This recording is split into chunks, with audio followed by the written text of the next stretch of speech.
My daughter stopped hugging me goodnight 3 weeks before I found out why, and by the time I understood, I'd already let the man responsible sit at our dinner table twice. Mia is 9. She used to launch herself at me every evening, arms around my neck, the whole production. Then one Tuesday, she just started saying night from the doorway and walking to her room. I told myself kids change. I told myself she was growing up. I was wrong, and some part of me knew it and looked away anyway.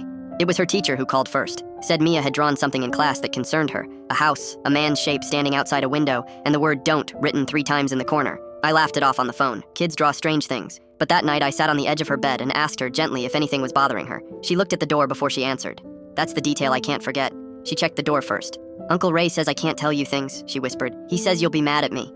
Ray is my husband's older brother. He'd been staying with us for 2 months while he got back on his feet after a divorce. He drove Mia to swim practice twice a week because my shifts ran late. He brought her ice cream. He was, by every visible measure, the fun uncle. I asked her what kinds of things she couldn't tell me. She shut down completely. Wouldn't say another word. I sat there for an hour after she fell asleep, just staring at that drawing, feeling something cold move through my chest. I didn't confront Ray. I called a friend who works in child advocacy instead, and she told me exactly what not to do. Don't interrogate her, don't ask leading questions, don't tip off the adult. Let a trained forensic interviewer talk to her. So the next morning, I called a children's advocacy center and got an appointment for 2 days out, and for 2 days I had to sit across a table from Ray, pass him the salt, listen to him laugh at his own jokes, and say nothing. My husband didn't know yet. That was its own quiet agony. Ray is his brother, his only sibling, the man who raised him for a stretch when their own father disappeared. I knew what telling him would do before I did it. I told him anyway, the night before the interview, and watched his face go through disbelief, then anger at me for jumping to conclusions, then something worse. A long silence where he clearly weighed his brother's whole life against his daughter's one drawing. The interview happened. I wasn't in the room. I sat in a hallway with my husband not speaking to me, both of us staring at a closed door instead of each other. 40 minutes later, the interviewer came out and asked to speak to us together. Mia had disclosed that Ray had been coming into her room at night to check on her, touching her in ways she didn't have words for, and telling her it was their secret because grown-ups wouldn't understand and would send him away. He'd told her specifically not to tell me because she worries too much. He'd used my own protectiveness as the leash. The advocate was careful with her language,